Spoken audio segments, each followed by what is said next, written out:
Good morning, students. Welcome to the class. So, we were taking the history first chapter, that is the establishment of British Empire in India.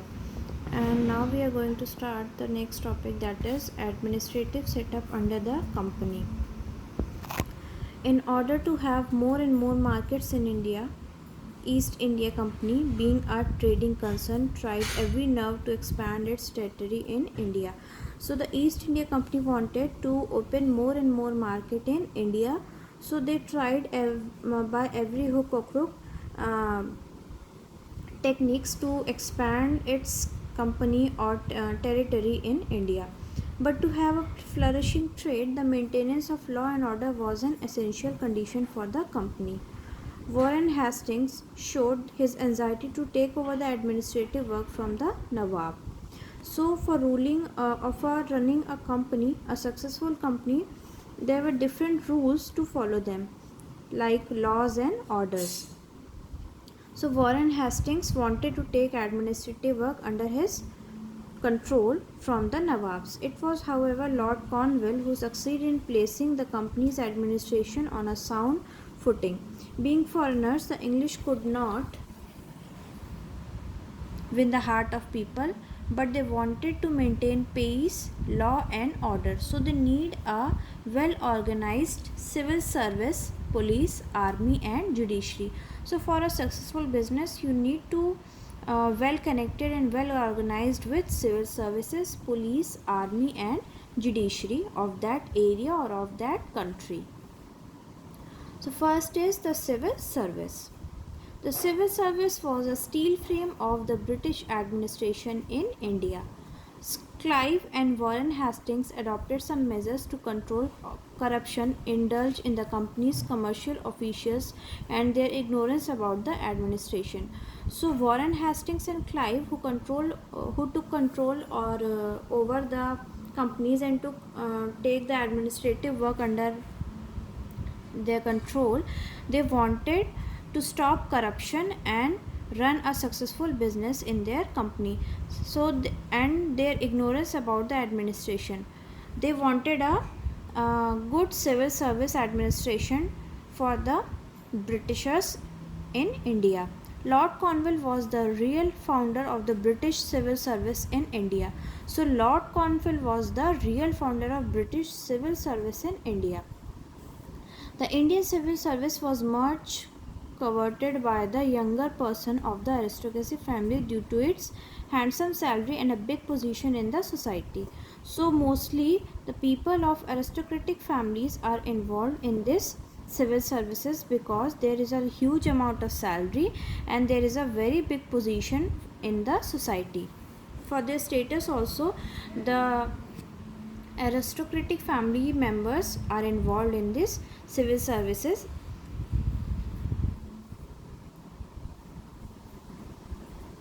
After this, the candidates for the civil services had to pass the competitive examination, which was called the ICS examination, that is Indian Civil Service Examination. So as you know that in today also we have to clear the examination for an civil services. So the founder of civil services was Lord Cornwall.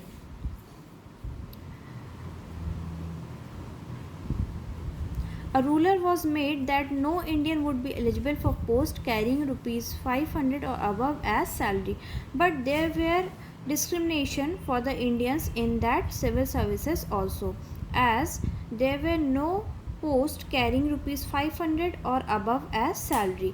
They could not afford Indians to give higher post or higher salary.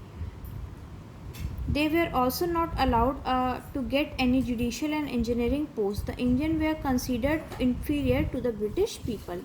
So there were always the discrimination between Britishers and Indians. The Britishers could not give higher post and higher salary to the Indians. But slowly and gradually it began to feel that Indian could be trained to run the administration on the lines of British service servants. So there were a mode of anger between the Indians for this discrimination. Next is army. The army, which was the second important factor of the British rule in India, also played a major role in the expansion of British rule in India. So, army plays an important role in the expansion of British rule in India.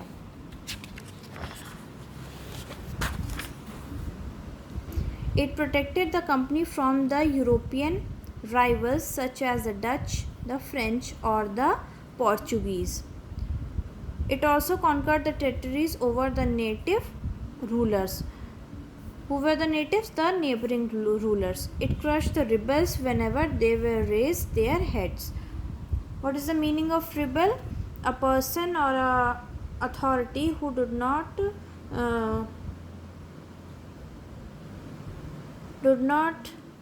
take the decision or did not obey the decision of the authority or the government. There were great disparity between the salaries of Indian and European soldiers. In army also there were disparity between the Indian and European soldiers. The maximum pay given to them was rupees 300 per month. The higher post in army was given to Indians but that of a subedar. But as a strategy, the company could not avoid the discrimination against the Indians and therefore it always debarred them from the higher post.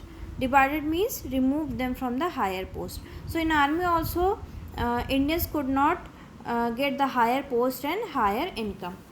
Then like army, the police also faces the discrimination between the Britishers and the Indians. The police, whose aim to establish law and order in the state after conquering it, was the third important pillar of the factor in the expansion of British Empire in India. So police was the third important factor of expansion of British Empire in India. During the times of Lord Cornwallis, this force was given a regular shape.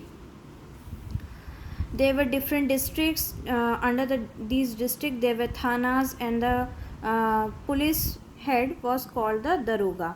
This duty was carried out by the watchman in the village. These are the different posts and different sections of police.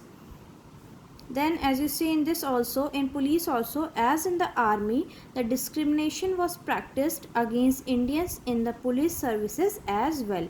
So there were discrimination in police services also, like in army and civil services. Now the next topic is judicial services, and we will start this topic in our tomorrow class.